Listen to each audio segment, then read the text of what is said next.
한 주간 평안하셨습니까? 김성환 목사입니다. 오늘 저는 고린도후서 강의를 준비하였습니다. 우리가 지난 2주 동안에 가정예배 세미나가 있었어요. 우리 신영섭 교수님 또 지서영 선교사님 모시고 가정예배를 어떻게 드려야 될까 거기에 대해서 이야기를 나누다가 보니 2주 동안 우리가 휴강을 하게 되었습니다.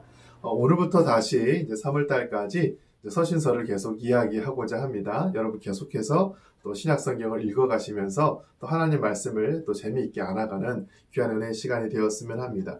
오늘 우리가 고린도 후서를 함께 다룰 터인데 이 후서의 제목을 제가 좀 써봤습니다. 화해와 위로의 편지라는 제목을 가지고 고린도 후서를 함께 이야기하고자 해요. 시간이 좀 지났기 때문에 고린도 전서에 대한 이야기를 잠깐 해볼게요. 우리가 지난번에 고린도 교회에 대한 이야기를 쭉 하다 보니까 이 교회가 가지고 있는 여러 가지 어려움, 특히 분쟁의 문제를 언급했던 적이 있었습니다.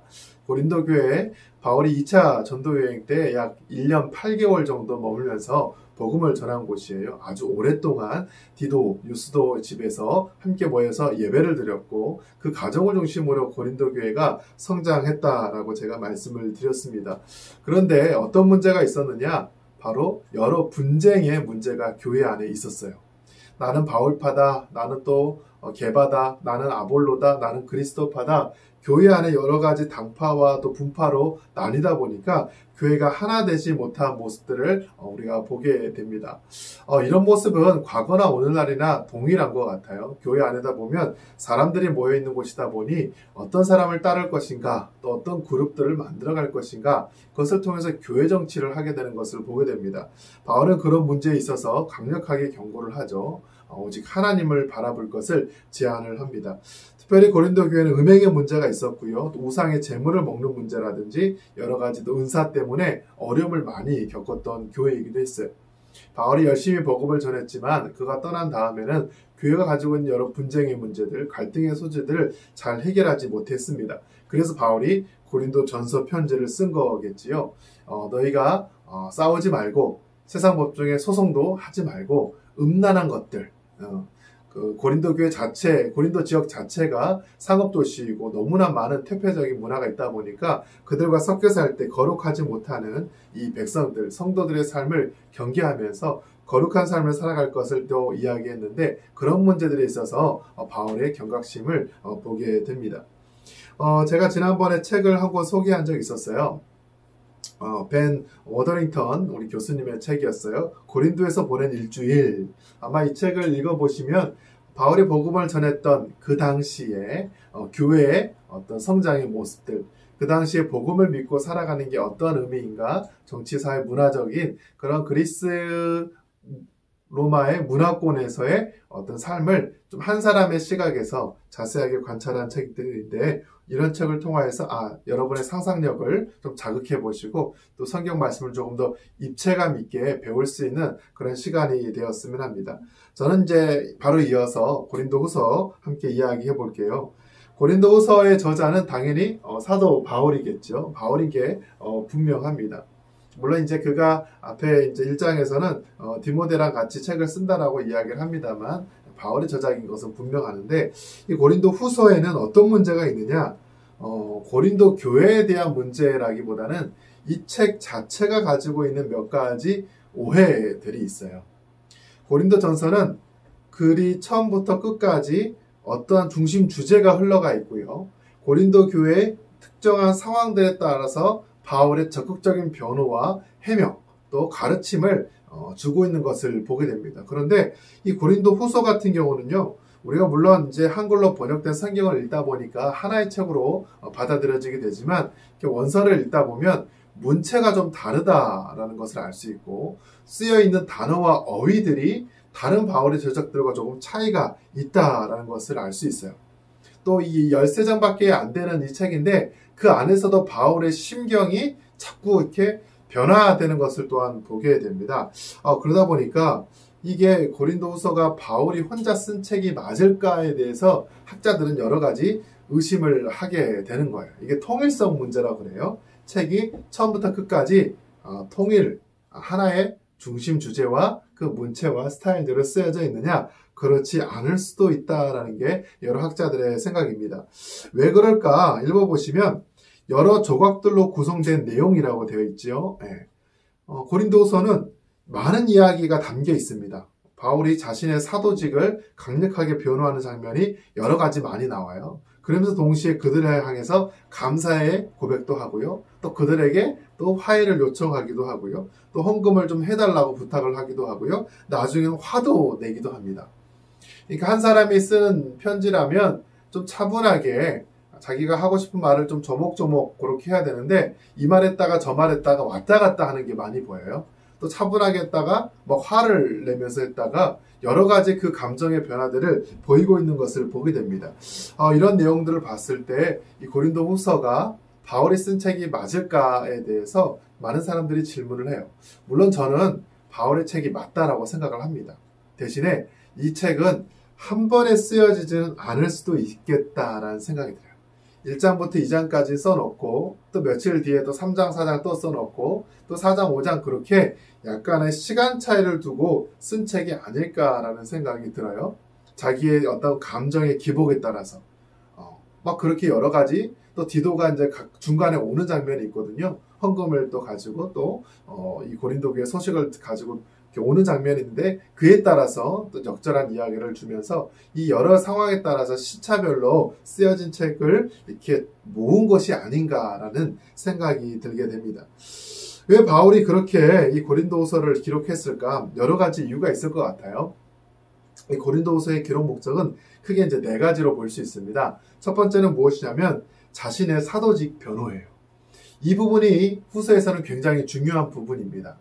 바울이 이제 고린도전서에서 싸우지 마라, 서로 사랑해라 그러면서 여러 가지 좋은 말로 막 타일렀단 말이에요. 여러분이 바울의 편지를 받아들이고 고린도 교회가 네 선생님 제가 열심히 신앙생활 잘하겠습니다. 여러분 그렇게 응답했을 것 같습니까? 그렇지 않은 것 같아요. 네가 뭔데 우리한테 이래라 저래라 하냐. 오히려 바울의 편지를 무시하고 그 편지를 전달한 사람을 또 꾸짖고 그런 이야기가 또 바울에게 들어가고 그러다 보니까 더 화가 나고 고린도전서를 통하여서 바울이 여러 가지 지적하고 지시했던 내용들을 이 고린도 교회 교인들이 듣지 않았어요. 그래서 후서에는 굉장히 격한 감정으로 쓰는 표현들이 등장하는 것을 보게 되고요. 특별히 3번에 걸쳐서 내가 사도야. 내가 이 편지를 쓸 만한 이유가 있어. 내가 예수 그리스도를 통하여서 이방인들에게 보냄을 받은 나도 사도야 라고 자신의 사도직을 여러 번 반복해서 변호하는 것을 보게 됩니다. 이게 고린도 후서의 핵심적인 부분이에요. 바울이 왜 편지를 썼나? 또 바울은 자기 스스로를 어떻게 생각하고 있나? 이 이방인을 위한 사도로서 그 사도직을 변호하기 위해서 이 후서를 쓰고 있는 것을 보게 됩니다. 두 번째는 앞서 말씀드린 것과 같이 고린도 교회가 여전히 분쟁 가운데 어려움을 겪고 있었어요. 그래서 서로 화해해라. 또 화목해라. 하나 될 것을 하나님 안에서 예수 그리스도께서 우리를 하나님과 화해시킨 것처럼 화목해하는 직분을 우리가 받았으니 서로 화해하고 하나 되자. 이 분쟁을 해결하기 위해서 이 책을 쓰는 것을 또한 보게 됩니다. 세 번째는 어떤 이유 때문에 또 편지를 쓰냐면 당시 이제 예루살렘 교회가 여러 재정적인 어려움을 겪고 있었어요. 이스라엘 지역에 이제 비가 오지 않아서 큰 기근이 들어가지고 교회가 어려움을 겪었는데 그 문제를 해결하기 위해서 헌금을 모금을 합니다. 그래서 풍성한 헌금을 드릴 것을 바울이 이야기를 하고요. 또 마지막 4번째는 무엇이냐면 원래는 바울이 고린도 교회의 문제를 듣고 한 번쯤은 그곳을 방문해서 문제를 해결해야 되겠다 그런 마음이 있었던 것 같아요. 근데 그곳을 방문하지 않습니다. 방문하지 않아요. 왜 방문하지 않느냐? 여러 가지 이유를 이야기하는데 오히려 본인이 그곳을 갔을 때 오히려 교회가 더 분란을 일으킬 수도 있겠다라고 판단을 해서 오히려 방문하지 않습니다. 그러면서 내가 왜 계획을 바꿨는지에 대한 이야기가 1장에 읽어보시면 나오게 되는 것을 보게 돼요. 이처럼 고린도후서를 기록한 이유가 있습니다. 자신의 사도다. 그것을 백성들에게 이 고린도 교회의 교인들에게 다시 한번 이야기하기 위해서이고요. 또 그 안에 있는 여러 분쟁의 문제들, 또 예루살렘 교회의 헌금들, 또 자신의 계획이 바뀌었음을 이야기하기 위해서 이 편지를 쓰지 않았을까 싶습니다. 이 고린도후서의 핵심 주제는 무엇인가? 크게 2가지로 볼 수 있을 것 같아요. 첫 번째는 그들을 위로하는 거예요. 너무 다투고 갈라서고 그 안에 여러 가지 어려움이 있고 또 바울이 막 지적하고 그 많은 것도 좋지만 하나님께서 모든 환난 가운데 그의 백성들을 위로하신 것 같이 그들을 또 위로하고 또 격려하기 위해서 이 편지를 쓰고 있는 게 이 책의 첫 번째 핵심 주제이고요. 두 번째는 앞서 말씀드린 것처럼 서로 화해할 것을, 다투거나 싸우지 말고 서로 화해할 것을 제안하기 위해서 이 책을 쓰고 있는 것을 보게 됩니다. 고린도후서의 전반적인 구조를 한번 살펴보도록 하겠습니다. 크게 5분류로 나눌 수 있을 것 같아요. 서로는 바울의 주로 인사말이죠. 인사말이고, 내가 너희를 위로하기를 원한다라는 어떤 그런 바울의 인사가 들어있고요. 마지막은 이제 결어라 그래서 끝에, 이제 그들을 축복하고 또 평안을 비는 바울의 축복 기도가 나와 있습니다. 그 중간에 이제 3가지, 큰 덩어리가 있는데, 1장부터 7장까지는 바울이 왜 편지를 썼는지, 자신이 사도로서 어떤 일들을 감당해 왔는지를 쭉 길게 이야기하는 것을 보게 돼요. 이 고린도 교회 그리스도인들에게 내가 왜 편지를 쓰고 있는지 바울의 사도직을 변호하는 장면이 나오고요. 8, 9장에서는 헌금을 좀 부탁하는 이야기가 나와요. 디도를 보낼 터인데 그가 정말 충직한 그리스도의 일꾼이다. 그러면서 어려운 교회를 위한, 어려운 성도들을 위한 헌금을 부탁하는 것을 보게 되고요. 또 마지막 10장부터 13장까지는 여러분 사실 이 장이 굉장히 다이나믹한 장입니다. 바울이 막 화를 내고 내가 얼마나 고생을 많이 했는데 내가 어떻게 이 영적인 체험을 했는데 그러면서 적극적으로 자신의 이 사도직을 변호하는 것을 보게 돼요. 여러분 앞부분도 읽어보시면 좋겠지만 특히 10장부터 13장까지를 한 번 더 읽어보시면 바울이 이런 심정으로 복음을 전했구나.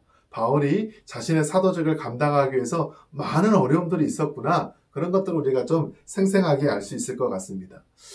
이 고린도후서의 개요에 대해서는 좀 요 정도 맞춰보도록 하겠고요. 이제 각 장별로 핵심 구절들을 좀 한 가지씩 살펴가면서 우리가 이야기를 이어가도록 하겠습니다.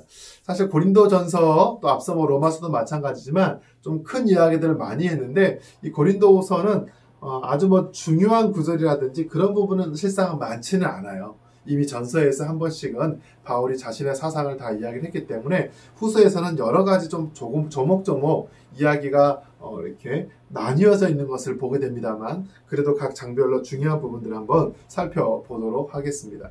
여러분 1장에서는 크게 2가지가 나와요. 첫 번째는 무엇이냐면 하나님께서 우리를 위로하시는 하나님이시다. 여러분 1장 3절과 4절 말씀을 제가 한번 읽어보겠습니다. 찬송하리로다. 그는 우리 주 예수 그리스도의 하나님이시요 자비의 아버지시요 모든 위로의 하나님이시며 우리의 모든 환난 중에서 우리를 위로하사 우리로 하여금 하나님께서 받은 위로로서 모든 환난 중에 있는 자들을 능히 위로하게 하시는 이시로다.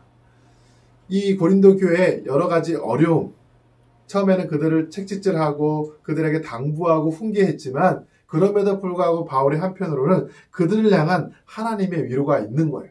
자기가 아시아에서 얼마나 많은 환난을 당했는지 기억하라. 그럼에도 불구하고 하나님께서 나를 위로하신 것처럼 너희들이 지금 처한 여러 가지 어려움, 분쟁과 법정의 송사와 음행의 또 문제, 음란의 문제, 우상제물을 먹는 문제, 은사의 문제, 그 많은 여러 가지 어려움이 있음에도 불구하고 하나님께서 너희들을 위로하신다. 그분의 위로를 통해서 이 모든 어려운 시간들을 잘 극복해 나갈 것을 바울이 이야기하는 것을 보게 됩니다.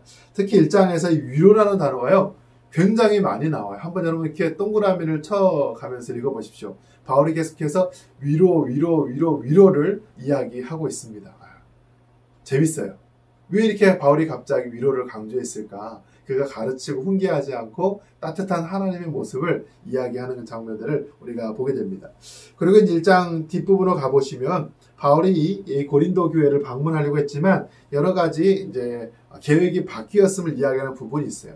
내가 내 전도 계획을 알차게 정말 성실하게 잘 짜는데 실상은 이제는 바꾸었다. 23절에 보니까 내가 내 목숨을 걸고 하나님을 불러 증언하시게 하노니 내가 다시 고린도에 가지 아니하는 것은 너희를 아끼려 함이라.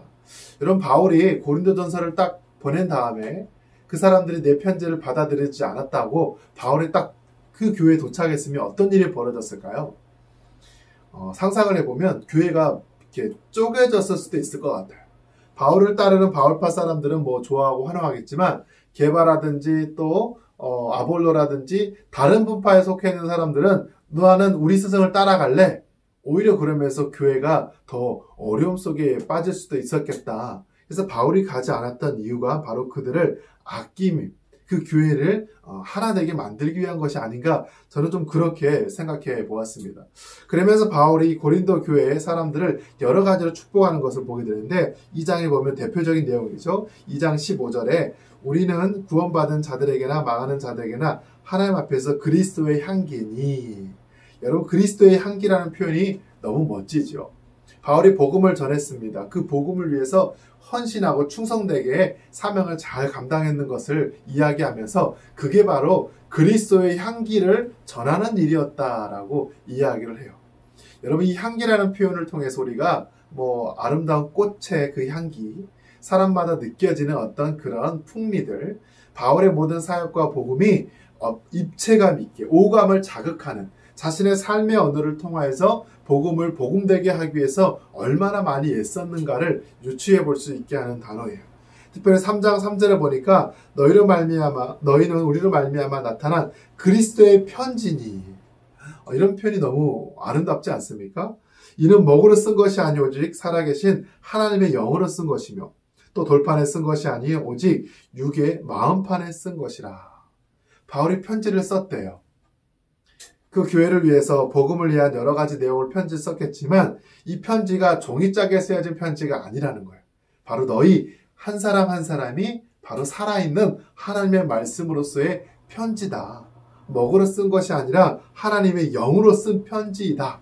너희 마음판에 하나님의 메시지가 담겨있는 것이 아니냐 이야기를 해요. 너무나 아름답죠. 살아있는 편지.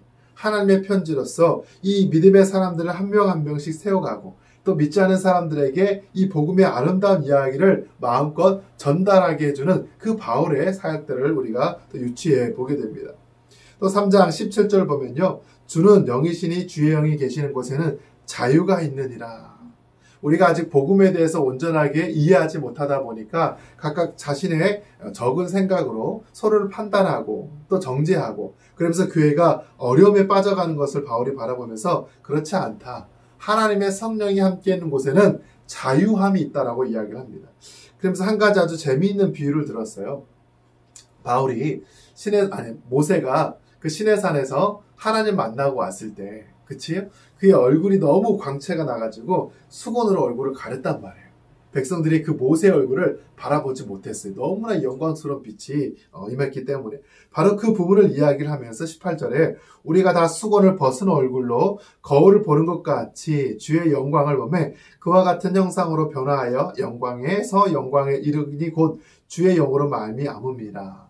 우리가 이 하나님의 성령이 우리 안에 함께 하실 때 이제 더 이상 수건으로 가릴 이유가 없다라는 거예요. 하나님 앞에 나아갈 때 어떤 장애물과 거침도를 다 제거하고 그 영광스러움을 바라보기 위한 이미 준비가 되어 있기 때문에 우리가 진정으로 복음 안에서 말씀 안에서 자유함을 누릴 수 있다는 거예요. 앞서 고린도전서에서 음식 문제 때문에 믿음이 연약한 자들이 막 시험에 드는 일들이 있었단 말이에요. 어떤 사람은 나는 먹어도 될 자유함이 있었고 어떤 사람은 나는 먹을 수 없어 마음에 부담감이 있었는데 주의 영, 진리가 선포되는 곳에서 그 모든 것을 넘어서는 자유가 있다라고 바울이 이야기합니다. 여러분, 이것은 오늘날 우리에게도 마찬가지예요. 어떤 사람들은 자신이 알고 있는 적은 지식으로 하나님을 평가하고요. 말씀을 재단할 때가 참 많이 있습니다. 그러면서 그렇지 않은 사람들을 막 비판하기도 하죠. 여러분, 그럴 이유가 없습니다. 각각 자신의 믿음에 따라서 마음의 양심에 따라서 성령님의 주시는 그 은혜에 따라서 행동하면 되는 거예요. 그걸 가지고 누구가 잘했다 잘못했다 평가하는 그것은 우리가 하나님의 자리에 올라가는 영적인 교만된 모습이라는 것을 여러분 기억했으면 합니다.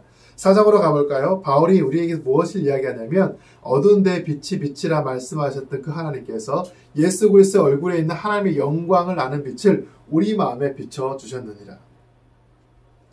우리 안에 어둠이 있는 것이 아니라 그 하나님의 빛, 그 빛이 우리 마음을 비추고 있다는 거예요. 놀라운 표현이죠. 우리 안에 여러 가지 근심과 또 두려움과 여러 가지 세상의 것들에 대한 염려와 욕망을 갖고 있는 것이 아니라 성령님께서 우리와 함께 하실 때 예수 그리스도를 온전히 알 수 있는 하나님의 거룩한 빛이 우리 안에 있다라고 바울은 이야기를 합니다. 그러면서 우리가 이 보배, 이 빛, 이 보배를, 이 예수 그리스도를 질그릇에 가졌으니 이는 심히 큰 능력은 하나님에게 있고 우리에게 있지 아니함을 알게 하려 합니다. 재밌는 표현으로 질그릇을 썼습니다. 우리가 이 보물, 예수 그리스도의 빛을 우리가 가졌지만 그렇다고 우리 스스로가 능력이 막 있고 우리가 정말 무엇인가를 깨달아서 지혜의 어떤 충만한 데 이르는 놀라운 사람이 되는 것이 아니라 우리는 여전히 연약한 존재라는 거예요. 질그릇처럼 깨질 수밖에 없는 우리 연약한 존재인데 그럼에도 불구하고 하나님께서 우리와 함께 하셔서 이 진리의 빛, 영광을 아는 빛을 우리에게 주셨다라고 바울은 고백을 하고 있습니다. 그러면서 5장에서는 그런즉 누구든지 그리스도 안에 있으면 새로운 피조물이라 이전 것은 지나갔으니 보라 새 것이 되었도다. 할렐루야. 과거의 나의 모습은 예수 그리스도를 통하여서 이미 죽었고 새로운 피조물로서 거듭나며 살아가고 있다라고 바울이 이야기를 합니다. 그러면서 우리를 향하여서 화목할 것을 제안을 해요. 너희들 싸우지 마라. 내가 화목하게 하는 직분을 받았다. 그러면서 하나님과 화목해라. 여러분 우리는 하나님과 화목할 필요가 있고요. 우리 자신과 화목할 필요가 있고요. 또 세상의 사람들과도 이웃과도 화목할 필요가 있어요. 이 화목하는 것, 화해하는 것이거든요. 하나님과 하나가 되는 것을 이야기합니다. 예수 그리스도께서 십자가에서 자기 육체로 그 막힌 담을 허물어 버렸잖아요. 하나님과 모든 사람들과 함께 하나 될 수 있게 하는 그 모든 가능성을 열어주셨습니다. 그러면서 바울이 서로 싸우지 말고 화목할 것을 이야기를 하고 있습니다. 6장에 가서는요. 이르시되 내가 은혜 베풀 때 너희에게 듣고 구원의 날에 너를 도왔다 하셨으니 보라 지금은 은혜 받을 만한 때요. 보라 지금은 구원의 날이로다. 지금은 서로 다투고 불안하고 싸울 때가 아니라 하나님의 구원의 아름다운 사건이 우리 안에 펼쳐졌다라는 거죠. 서로 싸우지 말라. 이제는 하나님의 구원의 역사가 은혜의 역사가 우리에게 있다. 그럼 14절에 믿지 않는 자와 멍에를 같이 하지 말라. 어떻게 빛이 어둠과 사귀겠느냐? 이 고린도 교회를 둘러싸고 있는 그 세상의 문화, 쾌락과 탐욕의 문화, 수많은 이방의 우상들, 바로 그런 것들을 경계하면서 믿지 않는 사람들과 좀 멀리 할 것을 이야기를 하는 거예요. 그들로부터 도망쳐서 산속에 들어가 살 것을 말하는 것이 아니라 세상의 한복판에 있지만 그 한복판에서 그들과 어울리지 않은 거룩함, 구별된 삶을 살아갈 것을 이야기를 하는 것입니다. 7장 1절에서 그런즉 사랑하는 자들아 이 약속을 가진 우리는 하나님을 두려워하는 가운데서 거룩함을 온전히 이루어 육과 영의 온갖 더러운 것에서 자신을 깨끗하게 하자 이렇게 제안을 합니다. 스스로 깨끗하게 하자라는 거예요. 거룩함을 추구할 것을 이야기를 하죠. 그러면서 하나님께서 주시는 근심과 세상의 그 근심을 구별해서 말을 하는 거예요. 하나님의 뜻대로 하는 근심은 구원에 이르지만 또 회개를 이루지만 세상의 근심은 사망에 빠지게 할 수밖에 없다. 세상 것들 위해서 더 욕망을 추구하고자 근심하지 말고 어떻게 하면 하나님의 뜻을 이룰 수 있을까? 그런 것들을 고민할 것을 이야기를 하는 거예요. 바로 1장부터 7장까지가 바울의 전반적인 이야기입니다. 내가 사도로서 너희들에게 이런 좋은 이야기를 하는 거야. 고린도 교회 교인들아 서로 분쟁하지 말고 싸우지 말고 서로 하나 될 것을 지금 이야기를 하는 거예요. 그러면서 8장과 9장에 가보면 두 번째 메시지가 나오죠. 바로 헌금에 대한 이야기를 하고 있습니다. 자, 헌금에 대해서 왜 이야기를 했느냐. 2절에 보면 마할랑네 많은 시련 가운데서 그들의 넘치는 기쁨과 극심한 가난이 그들의 풍성한 연보를 넘치도록 하게 하였느니라. 지금 어떤 지역에서는요. 극심한 가난과 또 환난 속에 어려움에 빠져 있는 것을 이제 안시하도록 하는 거죠. 그러면서 헌금을 좀 해달라고 이야기를 하고요. 또 8장과 9장에는 이 디도를 그래서 이 헌금의 전달자로 등장시키는 것을 보게 됩니다. 그는 믿음의 사람이니 그를 통하여서 고린도 교회의 여러 가지 소식을 들을 뿐 아니라 많은 헌금을 예루살렘 교회의 어려움을 위해서 쓰일 수 있도록 이 디도를 또 보낼 것을 이야기를 하고 있죠. 8장과 9장의 헌금에 대한 이야기가 끝나고 10장으로 가보면 이제 바울이 약간 이제 감정이 좀 욱해가지고 굉장히 분노에 찬 상태로 자신의 말을 이어가고 있는 것을 보게 됩니다. 10장 보면요 바울이 이렇게 말해요. 사람들이 여기서 그들은 이제 그의 편지, 이 그의 편지가 바울의 편지를 말하는 겁니다. 여기서 그들은 이제 고린도 교회를 이야기하는 거예요. 너희들이 내 편지에는 무게가 있고 힘이 있으나 그가 머무르다 때 약하다. 내가 말도 잘 못하고 시원치 않다라고 말하는 것을 내가 들었다. 굉장히 바울이 나는 그냥 글쟁이일 뿐이다라고 사람들이 하는 이야기를 들었다. 그러면서 아주 분노에 차 있는 것을 보게 되죠. 그러면서 11장에 가보면요. 아주 유명한 이 바울의 사도의 어떤 그 역할, 사명을 감당을 해왔던 것들을 쭉 서술을 합니다. 23절부터 27절까지 보면요. 내가 정말 얼마나 많이 이 복음을 위해서 고생한지 아느냐. 내가 감옥에도 많이 가고 매도 많이 맞고 40에서 하나 감면을 맞고 태장도 맞고 배가 파선하고 바다에서 지내고 강의 위험, 강도의 위험, 신의 광야 수많은 위험을 내가 겪으면서 이 많은 고생을 한 이유가 뭔지 아느냐? 내가 사도기 때문이다. 내가 사도로서 지금 말을 하는 것이지 내가 어떤 내 유익을 위해서 나의 어떤 잘남을 드러내기 위해서 이런 것들을 하는 것이 아니다. 바울이 계속해서 자신의 사도직을 10장과 11장, 12장에서 강조하는 것을 보게 됩니다. 12장에 가보면요. 한 가지 또 자랑을 해요. 바로 삼층천의 그 환상의 체험이거든요. 내가 이제 주의 환상과 계시를 말한 적이 있다. 14년 전에 내가 셋째 하늘. 그래서 세 번째 하늘 삼층천이라고 표현하는데 그게 뭔지는 잘 모르겠어요. 아마 천국을 갔던 거겠죠. 셋째 하늘을 갔을 때 내가 어떻게 이제 하나님께서 나에게 말씀하셨는지 내가 다 들었던 것들이 있는데 봐라. 내가 이런 것들을 부득불 자랑을 한다. 내가 이렇게 계시를 받고 하나님께 소명을 받아서 이 사역을 감당하는 사람이다. 그러면서 바울이 자신의 어떤 사도성을 변호하는 것을 보게 됩니다. 마지막 13장에 가보면요. 정말로 화가 많이 났어요. 13장 2절에 보면 내가 지금 다시 너희들에게 가면 너희는 지금 용서하지 않겠다. 너희를 용서하지 않겠다. 바울이 정말 화가 많이 나는 걸 보게 되죠. 또 이제 5절에 너희는 믿음 안에 있는가? 너희 자신을 시험하고 너희 자신을 확증하라. 예수 그리스도께서 너희 안에 계신 줄 너희가 스스로 알지 못하느냐? 그렇지 않으면 너희는 버림받은 자녀들이나. 앞에서는 막 위로하고 화나들고 화목할 것을 이야기하는데 후반부에 보면요. 용서하지 않을 거야. 너희들 예수님 앞에 없는 사람일 수도 있어. 아주 저주를 하면서 그들을 책망하는 것을 보게 됩니다. 왜 이렇게 갑자기 문체가 바뀌고 내용이 바뀌었을까? 바울이 이제 편지를 쭉 쓰다가 8장, 9장 쓰다 보니 이제 디도가 왔어요. 왔는데 이 고린도 교회가 바울의 이 그 편지, 고린도 전서를 어떻게 대했는지 이야기를 들은 거예요.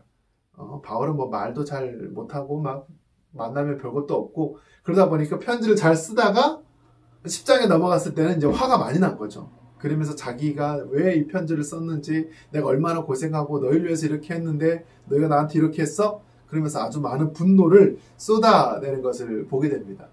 어떻게 보면 바울의 어떤 인간적인 모습을 또한 볼 수 있는 것 같아요. 우리가 복음 전도자하고 사역자라 그래서 막 착하고 성도들 막 이렇게 칭찬해주고 격려해주는 것이 아니라 때로는 강하게 질책하면서 그들의 잘못된 행위를 좀 꾸짖을 필요도 있는 것 같아요. 오늘날 우리 목회자들이 너무 성도들 이렇게 막 해주는 것 같아요.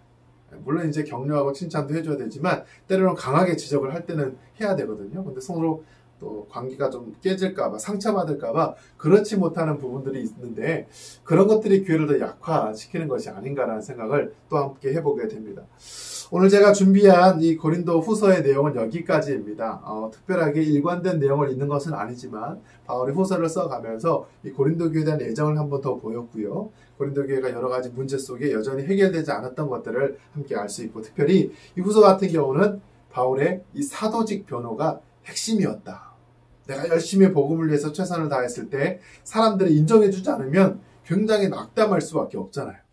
그럴 때 바울이 인간적인 그 마음을 드러내면서 자신의 사도성을 변호하면서 끝까지 그 일을 잘 감당하려고 하는 것들을 보게 됩니다. 아무튼 고린도후서를 통하여서도 우리가 또 한 주를 또 한 달을 살아갈 때 하나님께서 우리 교회, 이 땅의 교회들에게 어떠한 일들을 또 말씀하시는지를 생각하면 좋을 것 같아요. 다음 주는 갈라디아서와 에베소서입니다. 이 두 책은요. 정말로 재미있는 책이에요. 정말로 재미있는 책이니까 여러분 꼭 한 번씩 읽어봐 주시고요. 읽고 온 다음에 함께 또 나누도록 하겠습니다. 제가 다음 주는 여기와 관련된 또 책도 추천을 하면서 여러분과 함께 이야기를 이어가도록 하겠습니다. 수고하셨습니다. 다음 주에 뵙겠습니다.